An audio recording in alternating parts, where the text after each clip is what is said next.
Hello प्यारे बच्चों, आप कैसे हैं। उत्तिष्ठ जागृत प्राप्य वरान्न बोधात। उठो जागो और श्रेष्ठ लोगों के पास जाकर ज्ञान प्राप्त करो। आइए, आपका संस्कृत हिंदी क्लासेज में स्वागत है। मैं D Lal, lecturer TRV inter college Rath, Hamirpur, Uttar Pradesh से। आज हम आपको कक्षा 12 हिंदी उत्तर प्रदेश माध्यमिक शिक्षा परिषद बोर्ड द्वारा निर्धारित कक्षा 12 में हिंदी खंड का काव्य भाग कहलाता है। देखिए, काव्य और काव्य का जो ये पाठ 8 आज हम आपको ले रहे हैं। इस पाठ 8 में हम आप लोग अध्ययन करेंगे। विषय हिंदी था और पाठ 8 ये प्रकरण हो गया। आप देखिए, पुरुरवा उर्वशी अभिनव मनुष्य, दो चीज दिया है। पुरुरवा उर्वशी संवाद है, रामधारी सिंह दिनकर जी द्वारा विरचित है। तो इसमें आज आपका पहले भाग के अंतर्गत हम लोग ये रामधारी सिंह दिनकर जी का जीवन परिचय, और इनकी रचनाएं, इनका साहित्यिक परिचय और रामधारी सिंह दिनकर जी का काव्यगत, शैलीगत, इनकी विशेषताओं का अध्ययन करेंगे। तो इस संबंध में आपको आइए जानते हैं कि रामधारी सिंह दिनकर जी कौन थे, कहाँ इनका जन्म हुआ था, किस सन में इनके माता पिता कैसे थे, इनकी शिक्षा दीक्षा कैसी थी, कौन कौन सी इन्होंने रचनाएं की हैं और हिंदी साहित्य जगत में इनका क्या स्थान है, इसका अध्ययन करते हैं। जैसा कि बोर्ड परीक्षा में आपके उत्तर प्रदेश माध्यमिक शिक्षा परिषद बोर्ड द्वारा निर्धारित है और निश्चय ही आपके बोर्ड एग्जामिनेशन के लिए बहुत ही आवश्यक है। आप साहित्यिक हिंदी और सामान्य हिंदी दोनों के लिए इम्पॉर्टेंट है ये पाठ, तो दोनों में यही आना है। लेकिन इनका इस वर्ष देखिएगा, जो ये बोर्ड परीक्षा अभी जो होगी 2021 कोरोना महामारी के प्रभाव से निश्चय ही ये पुरुरवा उर्वशी जो संवाद है, इस काव्य से हो सकता है अभी 30% के अंतर्गत ये पाठ नहीं आएगा। लेकिन अभिनव मनुष्य से आपको प्रश्न पूछे जाएंगे और ये आपको दिया गया है रामधारी सिंह दिनकर जी का जीवन परिचय, इनकी रचनाएं, इनका साहित्यिक परिचय और इनकी काव्यगत विशेषताएं, इनसे प्रश्न आपसे पूछे जाएंगे। तो आइए हम लोग अध्ययन करते हैं पहले रामधारी सिंह दिनकर जी का, इनका जीवन परिचय और इनकी रचनाएं। तो आइए प्रसन्नता के साथ, थोड़ा सा अपनी आलस्य का परित्याग करके और खुशी खुशी आइए हम लोग देखते हैं। देखिएगा, ये सबसे पहले यहाँ पर बताया गया है, हमने संक्षेप में इनका जो जीवन परिचय है संक्षेप में वर्णित किया है। इसी प्रकार से आप चाहें तो अपनी परीक्षा पुस्तिका में जो स्मरणीय तथ्य हैं, इनको आप पहले हेडिंग यहाँ पर डाल देंगे, प्रश्न नंबर अपना डाल दीजिएगा और फिर लिखिएगा कवि परिचय या जीवन परिचय और लेखक का नाम लिख दीजिएगा रामधारी सिंह दिनकर। उसके बाद जीवन परिचय लिखिएगा और जीवन परिचय के अंतर्गत आप लिखेंगे क्या, सबसे पहले जन्म। देखिए, रामधारी सिंह दिनकर जी का जन्म सन 1908 ईस्वी में हुआ था। इनकी मृत्यु सन 1974 ईस्वी में हुई थी और इनका जन्म स्थान सिमरिया, जिला मुंगेर अर्थात बिहार प्रांत में आता है। उत्तर प्रदेश में नहीं, बिहार प्रांत के निवासी थे आप रामधारी सिंह दिनकर जी। और इनके पिताजी का नाम था रवि सिंह। ये पटना विश्वविद्यालय से आपने BA ऑनर्स की उपाधि प्राप्त की थी। इसके बाद आपका जो सामाजिक जीवन था, आप एक प्रधान अध्यापक भी थे, रजिस्ट्रार भी थे, प्राचार्य भी रहे और विभागाध्यक्ष भी रहे। अनेक उत्तरदायित्वपूर्ण पदों पर आपने कार्य किया है। इसके बाद देखिए, काव्यगत विशेषताएं, इनके राष्ट्र प्रेम, आपने जो रचनाएं लिखी हैं वो राष्ट्र प्रेम पर आधारित हैं और जागरण का संदेश दिया है आपने। क्योंकि 1908 ईस्वी में इनका जब जन्म हुआ था और ये लगभग जब 1926 के आसपास या 1930, इसके बाद आप देख रहे हैं जो भी आंदोलन हुए 1929 के बाद, उन सभी में आपने कहीं ना कहीं आपकी सहभागिता रही। पढ़ने के साथ साथ आपने राजनीतिक में भी कहीं ना कहीं आपने उनसे ओतप्रोत रहे और जो भारत की दशा थी, उस गुलामी की दास्ता से आज़ादी दिलाने के लिए जो आंदोलन चल रहे थे, उन आंदोलनों से प्रेरित होकर के आपने सभी के लिए जन जागरण का संदेश दिया है। आपकी भाषा खड़ी बोली है और उर्दू फारसी के प्रचलित शब्दों का आपने प्रयोग किया था। इनकी शैली विचारात्मक, विवरणात्मक, भावात्मक और उद्बोधनात्मक थी। तो आइए हम आप लोग अध्ययन करते हैं। अब इसके बाद देखते हैं पहला प्रश्न आपसे इस प्रकार से पूछा जाएगा। आपकी बोर्ड परीक्षा में देखिएगा, पूछा जाता है कि किस तरह रामधारी सिंह दिनकर जी की काव्यगत विशेषताओं का उल्लेख कीजिए, या रामधारी सिंह दिनकर जी के साहित्यिक परिचय, इनकी विशेषताओं का उल्लेख कीजिए, या तीसरा प्रश्न आपसे पहला प्रश्न जैसे यहाँ पर दिया गया है, श्री रामधारी सिंह दिनकर जी का जीवन परिचय देते हुए उनकी कृतियों पर प्रकाश डालिएगा। तो सबसे पहले आपको देखिए जीवन परिचय है। जीवन परिचय देखिए, इनका जो पूछा गया है 2012 में भी, 13 में भी, 14 में भी पूछा गया, इस प्रकार 2015 में भी पूछा गया और आपने कई बार आप मतलब लगातार आपके क्वेश्चन देखिएगा, आपने 17 में भी पूछा गया है, 19 में भी पूछा गया है, इस प्रकार से लगातार आज से क्वेश्चन पूछे जा रहे हैं। तो राष्ट्रीय भावनाओं के ओजस्वी गायक, आप इनका जीवन पर से हेडिंग डालेंगे और हेडिंग डाल करके आप बाकायदा लिखिएगा रामधारी सिंह दिनकर जी, राष्ट्रीय भावनाओं के ओजस्वी गायक रामधारी सिंह दिनकर जी का जन्म। आप इनके बारे में देखिए बताया जाता है राष्ट्रीय भावनाओं के ओजस्वी गायक हैं। रामधारी सिंह दिनकर जी का जन्म बिहार के मुंगेर जनपद के सिमसरिया, लिखे सिमरिया, यह आप बोलते हैं बिहार के मुंगेर जनपद के सिमरिया गांव में ये 23 सितंबर सन 1908 ईस्वी में इनका जन्म हुआ था। आपने पटना विश्वविद्यालय से बीए उत्तीर्ण किया था और कुछ दिनों तक दिनकर जी मुजफ्फरपुर कॉलेज के हिंदी विभाग के विभागाध्यक्ष रहे और आप 1951 ईस्वी में देखिएगा, आपका जन्म जो है 1908 ईस्वी में हुआ। कहाँ पर हुआ था? बिहार में हुआ था और बिहार का मुंगेर जिला है और सिमरिया नामक गांव में 23 सितंबर को इनका जन्म हुआ था। 23 सितंबर सन 1908 ईस्वी में इनका जन्म हुआ था। देखिएगा, आपने बीए पटना विश्वविद्यालय से आपने बीए उत्तीर्ण किया, फिर मुजफ्फरनगर जो कॉलेज है वहाँ पर आपने हिंदी विभाग के अध्यक्ष रहे और आपने 1951 से लेकर के 1966 तक आप राज्यसभा के मनोनीत सदस्य रहे। राजनीति में भी आपने देखिए प्रतिभा किया। 1951 से 1966 तक राजनीति में भी एक सक्रिय राज्यसभा के सदस्य मनोनीत किए गए थे और आपको ज्ञानपीठ पुरस्कार तथा पद्म भूषण से भी आपको सम्मानित किया गया था। और इसके बाद ये पद्म भूषण से सम्मानित होने के साथ साथ आपको राष्ट्रीय कवि होने का भी गौरव आपने प्राप्त किया है। अर्थात ये आपके दिए गए रामधारी सिंह दिनकर जी ये राष्ट्रीय कवि कहलाए। क्यों? आपकी रचनाओं में कहीं न कहीं राष्ट्र जागरण, जन जागरण के लिए और देश प्रेम के आपके द्वारा सबसे ज़्यादा ओतप्रोत जो देश प्रेम की भावनाओं से ओतप्रोत रचनाएं थीं, इसलिए इनको राष्ट्रीय कवि की उपाधि प्राप्त हुई। दिनकर जी ने भारत सरकार की हिंदी समिति के सलाहकार भी थे। हिंदी समिति के सलाहकार, देखिएगा भारत सरकार में, सेंट्रल गवर्नमेंट में भारत सरकार की हिंदी समिति के आप सलाहकार भी रहे और आकाशवाणी के निदेशक के रूप में भी आपने एक महत्वपूर्ण कार्य किया है। हिंदी साहित्य आकाश का यह सूर्य 14 अप्रैल सन 1974 ईस्वी को सदा के लिए अस्त हो गया था। तो ये जो आपका जीवन परिचय संक्षेप में बिल्कुल दिया गया है, इसको जो हमने स्मरणीय तथ्य शुरू में आपको एक बॉक्स के अंतर्गत बताए हैं, इसको आप ज़रूर नोट कर लेंगे और अपने ध्यान में रखेंगे। अपने निवास स्थान पर इसको बना करके चस्पा कर लीजिएगा, आपको याद हो जाएगा। आप इसको पढ़ते रहिएगा और पुनः इसको बार बार इसको रिवीजन कर लीजिएगा, ठीक है। कि सबसे पहले आप जान लीजिएगा कि राष्ट्रीय भावनाओं के ओजस्वी गायक थे रामधारी सिंह दिनकर जी। और इसी देखिएगा, जन्म इनका बिहार कहाँ पे हुआ था? बिहार प्रांत के मुंगेर नामक जिले के सिमरिया, आपको दिया सिमरिया, ये सिमरिया गांव 23 सितंबर सन 1908 ईस्वी में इनका जन्म हुआ था। ये देखिए पटना विश्वविद्यालय है, आपने वहाँ से बीए किया। कुछ दिनों के बाद कुछ दिनों तक आपने दिनकर जी ने मुजफ्फर कॉलेज से पढ़ता है, वहाँ पर मुजफ्फर कॉलेज में हिंदी विभाग के अध्यक्ष रहे हैं। 1951 से 66 तक राज्यसभा के सदस्य मनोनीत किए गए। आपको ज्ञानपीठ पुरस्कार प्राप्त हुआ और पद्म भूषण से उपाधि से भी आपको सम्मानित किया गया था। पद्म भूषण उपाधि प्राप्त करने का गौरव भी आपको प्राप्त हुआ और आप राष्ट्रीय कवि होने का भी गौरव आपको प्राप्त है। आपको राष्ट्रीय कवि कहा जाता है कि राष्ट्र के कवि सबसे महान कवियों में थे। दिनकर जी को भारत सरकार की हिंदी समिति के सलाहकार और आकाशवाणी के निदेशक के रूप में भी आपने कार्य किया है।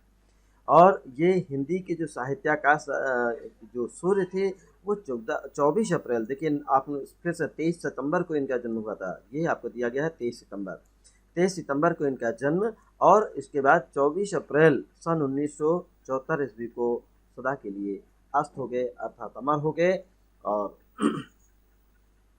आइएगा अब देखते हैं इनकी जो रचनाएं। रामधारी सिंह दिनकर जी ने अपनी सामर्थ्य लेखनी से गद्य और पद्य दोनों ही क्षेत्रों में आपने रचनाएं की हैं। और सबसे पहले इनकी देखिए प्रमुख जो रचनाएं हैं, क्षणभंगुर। तो आपने लिखा है क्षण ने प्रणभंग, आपने क्या लिखा है? प्रणभंग, रेणुका, हुंकार, धूप, धूप और छाँव, बापू, इतिहास के आंसू, रश्मिरथी। आपकी देखिए रश्मिरथी जो है आपका खंडकाव्य है, इसको भी आपको पढ़ने को मिलता है, इंटरमीडिएट में पढ़ाया जाता है कई क्षेत्रों में। नीम के पत्ते भी आपने लिखा है, मगध महिमा भी आपने लिखी, एकायन भी के लेखक थे, और इतिहास के आंसू भी आपने लिखा, और देव विग्रह, नील कुसुम भी आपकी प्रसिद्ध रचना है, चक्रवाल, और इसके साथ नए सुभाषित भी आपने लिखा है, परशुराम की प्रतीक्षा, कोयला कवित्व, और मृत्यु तिलक आपने लिखा है, मृत्यु तिलक, आत्मा की आंखें भी आपने लिखी, हारे को हरिनाम भी आपने लिखा है, और दिल्ली भी आपने लिखी है। इसके बाद बारदौली, ये बारदौली विजय भी आपने लिखनी, मतलब इस पर भी आपने लिखनी चलाई। सीपी और शंख, धूप और धुआं, और समाधानी क्या लिखा है? सामधेनी, रेती के फूल, विद्रोह, शिक्षा, रसवंती, द्वंद्व गीत, कलिंग विजय, कुरुक्षेत्र, उर्वशी आपकी काव्य रचनाएं हैं। हमारे सामने की हिंदी कविता, और बहुत अच्छी आपने लिखा हमारे सामने की हिंदी कविता। संस्कृत की 4 अध्याय भी आपने लिखा है, और कई बार पूछा भी जाता है कि जब हिंदी गद्य साहित्य के इतिहास में प्रमुख कवियों की रचनाएं और उनका बारे में कवियों की जो युग के बारे में जानकारी लिखी जाती है कि किस युग के प्रतिनिधि कवि थे, तो इस प्रकार से आपको ये संस्कृत की 4 अध्याय आपसे पूछे जाते हैं कि संस्कृत की 4 अध्याय के लेखक कौन है, या हमारे सामने की हिंदी कविता इसके लेखक कौन है, तो आप बताएंगे रामधारी सिंह दिनकर है। तो आप देख चुके हैं कि कितनी अधिक, सबसे अधिक आपने ये लिखनी जो चलाई है, कवि मतलब एक कवि भी थे आप, गद्य और पद्य, गद्य में भी आपने रचनाएं की हैं और पद्य में भी, दोनों क्षेत्रों में आपने बहुत अच्छी रचनाएं प्रस्तुत की हैं। ये प्रमुख रचनाएं रही हैं, तो इन रचनाओं को हमें याद करना चाहिए, और ये रचनाएं ही आपसे कहीं न कहीं परीक्षा में पूछी जाती हैं कि प्रणभंग के लेखक कौन है, रेणुका के लेखक कौन है, हुंकार के लेखक कौन है, धूप और छाँ के लेखक कौन है, बापू के लेखक कौन है, इतिहास के आंसू किसने लिखा है, रश्मिरथी के लेखक कौन है, रश्मिरथी क्या है, खंडकाव्य है, आप बताएंगे, नीम के पत्ते के लेखक कौन है, मगध की महिमा, एकायन, और इतिहास के आंसू। ये आपसे कहीं न कहीं रचनाएं आपको एक एक नंबर की भी पूछी जाती हैं, और इन रचनाओं को ज़रूर नोट करें। तो याद रखिए, ये आपका पहला प्रश्न पूरा हुआ कि रामधारी सिंह दिनकर जी का जीवन परिचय एवं उनकी रचनाएं, ये आपको कुछ देना है, ठीक है। ये 5 नंबर का प्रश्न आपको आएगा, इंपॉर्टेंट है, और इसको तैयार कर लीजिएगा सभी बच्चे, वो साइंस साइड के स्टूडेंट और आर्ट्स साइड दोनों ही वर्ग के विद्यार्थी इसको तैयार करेंगे, चाहे एग्रीकल्चर के भी इसको पढ़ेंगे और नोट कर लेंगे। अपनी उत्तर पुस्तिका में जो आपको नोटबुक बनाना जाता है ना, नोटबुक में भी आप नोट करेंगे। और इस वीडियो में कहीं न कहीं हम देखिएगा, आपको कमेंट डिस्क्रिप्शन बॉक्स में आपकी पीडीएफ भी दी गई है, तो पीडीएफ से आप नोट कर लीजिएगा, लिखने में आपको आसानी होगी, पीडीएफ डाउनलोड कर लीजिएगा, उसको सेव कर लीजिएगा। तो आइए चलते हैं अगला प्रश्न, देखिए हम तैयार करते हैं। ये अगला प्रश्न आपसे पूछा जाता है, रामधारी सिंह दिनकर जी की काव्यगत विशेषताएं। और काव्यगत विशेषताओं में देखिए, जब भी किसी भी कवि की हम काव्यगत विशेषताएं लिखते हैं, तो ये प्रश्न जो होता है काव्यगत विशेषताओं का, अभी आपने जो इसके पहले जो आपने ये अध्ययन किया है, ये जीवन परिचय, तो ये जीवन परिचय कहीं ना कहीं आपके ये साइंस साइड और सामान्य हिंदी दोनों, साइंस साइड और आर्ट साइड दोनों के लिए आवश्यक था। और इसके बाद ये जो तीसरा प्रश्न आया है, ये दूसरे प्रश्न में आप इसमें हम लोग अध्ययन करेंगे काव्यगत विशेषताएं। देखिए 2011 में भी पूछा गया था, 17 में भी पूछा गया, और ये इस तरीके से आपके ये पेपर के नाम हैं, ये संकेत होते हैं पेपर के दिए गए हैं। आपने देखिए भाव पक्ष, जब भी हम किसी कवि का ये काव्यगत विशेषताएं लिखते हैं तो 2 भागों में बांटा जाता है, पहले भाव पक्ष लिखते हैं, उसके बाद कला पक्ष लिखते हैं। तो भाव पक्ष के अंतर्गत सबसे पहले हम पॉइंट याद करते हैं, उन पॉइंट इसी प्रकार से आप अपनी परीक्षा पुस्तिका में भी लिखेंगे काव्यगत विशेषताएं। यहाँ पर हेडिंग डालेंगे रामधारी सिंह दिनकर जी की काव्यगत विशेषताएं, और सबसे पहले हेडिंग डालिएगा अ नंबर, यहाँ लिखिएगा भाव पक्ष। भाव पक्ष के अंतर्गत ये 3-4 पॉइंट आपको क्रमशः डाल करके लिखना है। पहला पॉइंट जैसे आपको दिया जाता है द्वितीय युगीन प्रभाव, आपको रामधारी सिंह दिनकर जी के द्वितीय युग का प्रभाव था, जिसको हम द्वितीय युग अर्थात आप नाम जान चुके होंगे, पूर्व भारतेंद्र युग और भारतेंद्र युग के बाद फिर आता है द्वितीय युग, और द्वितीय युग के बाद आता है शुक्ल युग, जिसे हम छायावादी युग के नाम से जानते हैं। तो ये द्वितीय युग इनका प्रभाव है। दिनकर की कविता का पर छायावाद की अपेक्षा द्वितीय युग का विशेष प्रभाव पड़ा है। अर्थात ये छायावाद के समय के थे, लेकिन आप में द्वितीय युग का प्रभाव सबसे ज़्यादा रहा। इनकी जो काव्य शैली में द्वितीय युगीन स्पष्टता, प्रसाद युग के प्रति आस्था, देखिए आपको प्रसाद युग के प्रति आस्था रही है, और जैसे और अतीत के प्रति श्रद्धा की प्रवृत्ति आदि स्पष्ट दिखलाई पड़ती है। और अनेक बिंदुओं पर उनका जो काव्य है वो द्वितीय युगीन काव्य धारा का आधुनिक ओजस्वी और बहुत ही प्रगतिशील संस्करण सा प्रतीत होता है। तो ये द्वितीय युगीन का प्रभाव रहा। दूसरा है प्राचीनता के प्रति मोह और नवीनता के प्रति विक्षोभ भी है। तीसरा विशेष रूप से आप सभी बच्चे याद रखेंगे, पॉइंट जरूर नोट रखेंगे कि विचार मतलब हेडिंग डालिए भाव पक्ष के अंतर्गत। 3 हेडिंग आपके लिए बहुत इंपॉर्टेंट है। द्वितीय युगीन का प्रभाव रहा, प्राचीनता के प्रति मोह और नवीनता के प्रति विक्षोभ भी रहा है। और तीसरा पॉइंट आप लिखेंगे विचार तत्वों की प्रधानता रही है। रामधारी सिंह दिनकर जी का जो काव्य है केवल भावना प्रधान काव्य ही नहीं है, बल्कि उसमें चिंतन की गहनता भी है, और कवि ने परंपरागत दृष्टिकोण की लीक से हट करके नए दृष्टिकोण के युगानुकूल काव्य के कथानक को ढालने का प्रयास किया है। देखिएगा आपने जो कुरुक्षेत्र लिखा है, उर्वशी भी लिखा है, रश्मिरथी भी लिखा है, और परशुराम की प्रतीक्षा नामक जो प्रबंध काव्य है, ये सभी देखिएगा कहीं आपसे पूछे जाते हैं कि उर्वशी क्या है, कौन सी विधा है, कुरुक्षेत्र कौन सी विधा है, रश्मिरथी कौन सी विधा है, परशुराम की प्रतीक्षा कौन सी विधा है। तो आप बता सकते हैं कि ये प्रबंध काव्य हैं। और विषय देखिएगा काव्यों में बिल्कुल युग के अनुकूल नवीन दृष्टिकोणों को ध्यान में रख करके कथानक का सृजन किया गया है। रामधारी सिंह दिनकर जी केवल कल्पना लोक में विचरण करने वाले कवि नहीं थे, वरन वे धरती पर उतर करके मानवीय मूल्यों की स्थापना करने के लिए, आप सबसे देखिएगा जो आपकी रचनाएं हैं ये राष्ट्रीय कवि इसीलिए कहलाए हैं, मानवीय मूल्यों की स्थापना, अर्थात मानव के लिए क्या कौन से कार्य करना चाहिए, कौन से कार्य नहीं, बच्चों के अंदर संस्कार डालने के लिए, मानवीय मूल्यों की स्थापना करने के लिए सर्वदा आतुर दिखाई पड़ते थे। और हृदय के साथ साथ उनके जो काव्य हैं में बुद्धि पक्ष का भी विशेष प्रबल प्रभाव दिखाई दिया है पड़ता है। तो ये आपकी काव्यगत विशेषताओं में 3 पॉइंट आप जरूर याद रखेंगे, और ये तीनों पॉइंट अपनी पुस्तिका उत्तर पुस्तिका में जरूर नोट रखेंगे। आप ये नोट भी जब तैयारी करिएगा तो ये हेडिंग जरूर डालिएगा, इन पॉइंटों को जरूर याद रखिएगा, ठीक है। और संक्षेप में बना करके आप इनको लिख सकते हैं। चौथा पॉइंट आपके लिए इंपॉर्टेंट है, देखिए अंतर्राष्ट्रीय भावना का संदेश। देखिए जो अंतर्राष्ट्रीय भावना है, इसी के कारण दिनकर जी मूलतः सामाजिक भावना के कवि कहलाए हैं।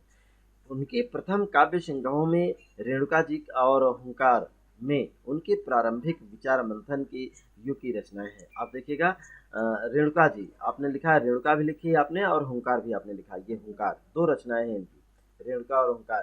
कहीं काव्य संग्रह में इनके जो विचार मंथन की युग की रचनाएं थी, इसमें कवि व्यक्तिपरक और सौंदर्य अन्वेषी का मतलब होता है सौंदर्य की खोज के लिए, सौंदर्य की खोज, मन और सामाजिक चेतना के उत्तम बुद्धि के परस्पर संघर्ष के बीच एक साधक के रूप में एक नई राह निकालने के लिए सचेष्ट दिखलाई पड़ते हैं।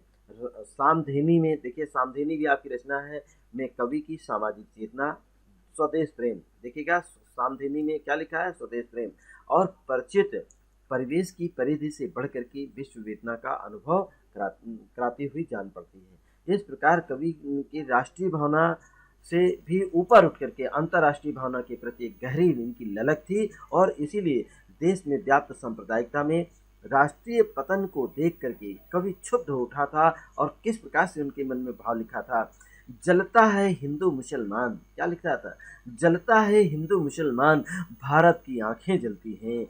क्या बोला था रामधारी सिंह दिनकर जी ने, और इन पंक्तियों को आपको याद करना चाहिए, कहीं ना कहीं आपको मंच के लिए बहुत अच्छे प्रमाण है।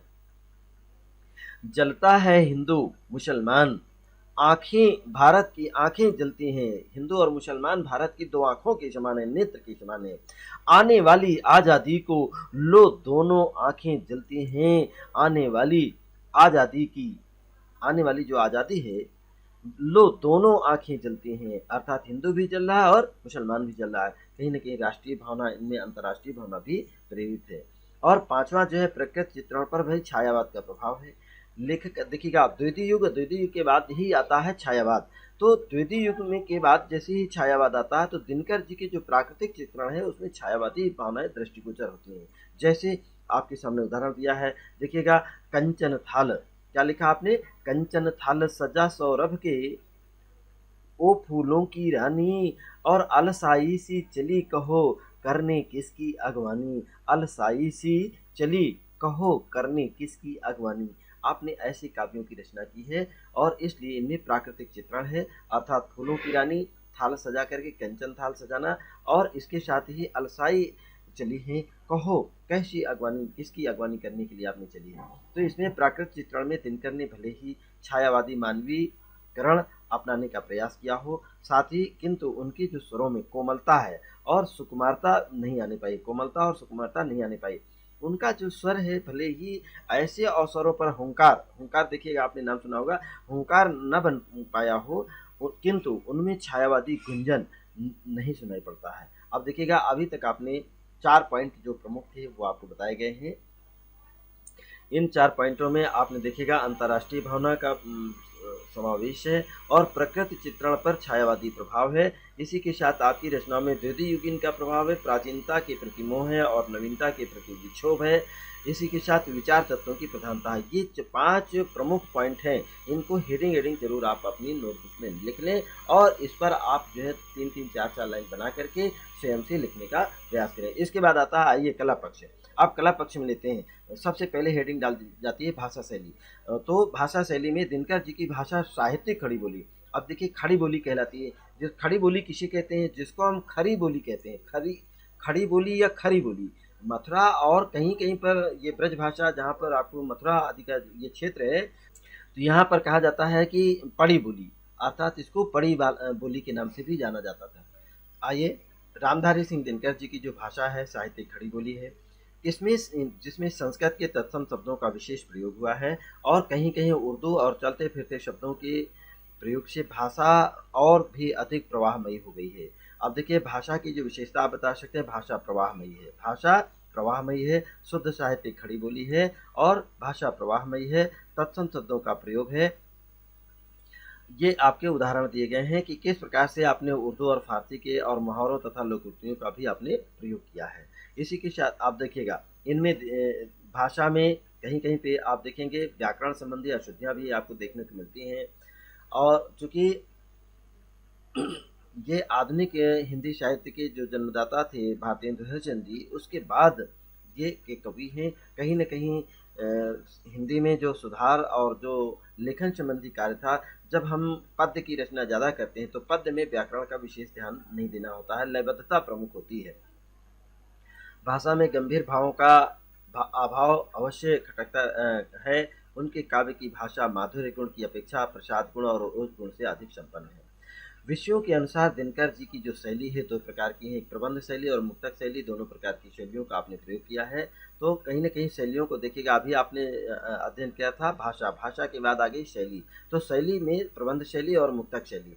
प्रबंध शैली का प्रयोग आपने महाकाव्यों का और खंड काव्यों की रचना में आपने प्रयोग किया है, लेकिन मुक्तक शैली का प्रयोग, मुक्तक शैली भी 2 प्रकार की आपको देखिए बता दी गई है।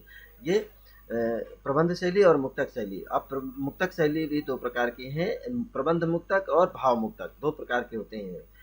भाव मुक्तक के अंतर्गत आपने भावों का प्रसार गहराई तक हुआ है। दिनकर जी ने प्रबंध काव्यों में विवरणात्मक शैली और प्रगतिवादी रचनाओं में भावात्मक शैली का भी तथा उद्बोधन गीतों में भी उद्बोधनात्मक, देखिए उद्बोधात्मक शैली का आपने प्रयोग किया है। और इसी प्रकार आइए रस छंद अलंकार में देखते हैं, क्योंकि जब हम कला पक्ष लिखते हैं तो कला पक्ष में भाषा शैली और उसके बाद आ जाती है रस छंद अलंकार। तो आइए सबसे पहले देखते हैं कि आपने कौन कौन से रसों का आपने प्रयोग किया है। दिनकर जी की रचनाओं में विशेष रूप से वीर रस, रौद्र रस, करुण रस और शांत रसों का बहुत ही सफलतापूर्वक आपने प्रयोग किया है। सरस्वती और उर्वशी में श्रृंगार रस का बहुत अच्छा परिपाक हुआ। देखिएगा हमें आपको पढ़ने को मिलेगा पुरूरवा और उर्वशी का जो संवाद है, इसमें श्रृंगार रस का परिपाक अच्छा हुआ है। और देखिएगा इनके काव्यों में तुकांत और अतुकांत शब्दों के दोनों प्रकार के छंद मिलते हैं। कुरुक्षेत्र में भी आपने कुरुक्षेत्र में मात्रिक छंदों का सबसे अच्छा प्रयोग किया है और वर्णिक छंदों का भी आपने अच्छा प्रयोग किया है। अलंकारों में देखिएगा, अभी आपने रस के बारे में जाना है, अब आप ये अलंकार छंद भी आपने जान लिया है। तुकांत दोनों प्रकार के, मात्रिक छंद और वर्णिक छंद दोनों ही छंदों का आपने प्रयोग किया है। अलंकार में उपमा, रूपक, उत्प्रेक्षा और अनुप्रास, ध्यान रखेंगे, उपमा, रूपक, उत्प्रेक्षा और अनप्रास, ये चार इनके प्रमुख प्रिय छंद रहे हैं। इनका बहुत अच्छे से आपने प्रयोग किया। पाश्चात्य साहित्य के प्रभाव से आए और मानवीकरण अलंकारों का भी आपने कहीं नहीं, चूँकि जो छायावादी युग के कवि थे, तो छायावादी कवियों का प्रभाव का तात्पर्य है कि आपने प्रकृति का मानवीकरण अलंकार का प्रयोग ज़्यादा किया है।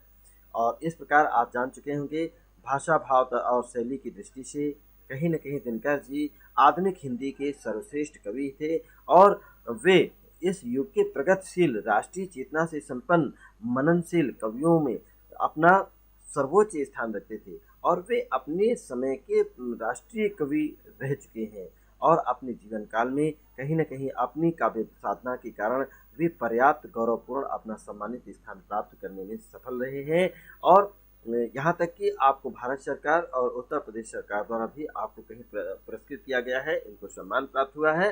तो इस प्रकार से आपने दो प्रमुख इनके जो प्रश्न थे, एक पहला प्रश्न आपने अध्ययन किया है कि रामधारी सिंह दिनकर जी का जीवन परिचय। देखिएगा, ये आपने इसके पहले आपने जीवन परिचय अध्ययन किया, पहला प्रश्न था। और दूसरा प्रश्न इसी में जो आपने यहाँ पर दर्शाया गया, देखिए दूसरा प्रश्न है काव्यगत विशेषताएं। ये काव्यगत विशेषताएं या दिनकर जी की साहित्यिक सेवाओं का उल्लेख कीजिएगा। तो ये काव्यगत विशेषताएं और इसी में ये साहित्यिक सेवाएं भी आ जाती हैं, ठीक है, ये साहित्यिक सेवाएं ही कहलाती हैं। तो काव्यगत विशेषताएं और साहित्यिक सेवाएं मिली-जुली होती हैं। जब भी आप अपनी नोटबुक में उतारें तो ये पॉइंट ज़रूर आप अपने हेडिंग ज़रूर याद कर लें, इनको ज़रूर लिखेंगे, ठीक है। तो इस प्रकार से आप इसमें से 15 लाइन तो ज़रूर अपने नोटबुक में नोट कर लेंगे, उतार लेंगे और 15 लाइन के अंतर्गत आपके कुल उत्तर देने हैं। आइएगा, ये भाव पक्ष अपने साहित्य जगत में स्थान भी आपने जान लिया है। इस प्रकार ये दो प्रश्न ही इनके प्रमुख इम्पॉर्टेंट थे जो आपको बताए गए हैं और इसी के साथ ये आज की क्लास समाप्त होती है।